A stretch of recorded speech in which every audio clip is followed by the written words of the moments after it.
மோடியின் ஆட்சியில் இந்தியாவின் மதிப்பு உலகளவில் உயர்ந்துள்ளதாக திண்டுக்கல் பாமக வேட்பாளர் திலகபாமா தெரிவித்துள்ளார். திண்டுக்கல் தொகுதியில் பாஜக கூட்டணி சார்பில் போட்டியிடும் பாமக வேட்பாளர் திலகபாமா நிலக்கோட்டை சட்டமன்ற தொகுதிக்கு உட்பட்ட பகுதிகளில் தீவிர பிரச்சாரம் மேற்கொண்டார்.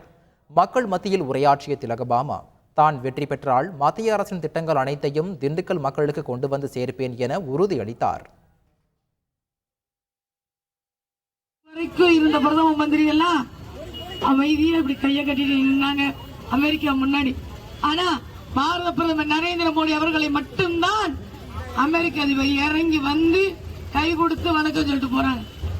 இன்றைக்கு நமக்கான மதிப்பு உலக அரங்கில் உயர்ந்திருக்கிறது. 40 வருஷம் தமிழகத்தில் ரெட்டலை உதயசூரியனுக்கும் வாய்ப்பு கொடுத்துட்டோம், எடப்பாடி ரெட்டலைக்கு.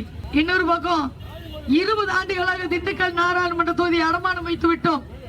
போதும் போதும், அதான் நான் ஓட்டுக்கு காசு தர மாட்டேன், ஆனா கமிஷன் வாங்க யாரும் தயாரா இருக்க மாட்டாங்க. எல்லா திட்டங்களும் பாரத பிரதமர் நரேந்திர மோடி அவர்களிடமிருந்து கொண்டு வந்து நேராக உங்கள் பாதங்களை சமர்ப்பிக்க நீங்கள் ஒரு வாய்ப்பு தாருங்கள் என்று கேட்டு வருகிறேன். செய்திகளை உடனுக்குடன் தெரிந்து கொள்ள உடனே சப்ஸ்கிரைப் பண்ணுங்க.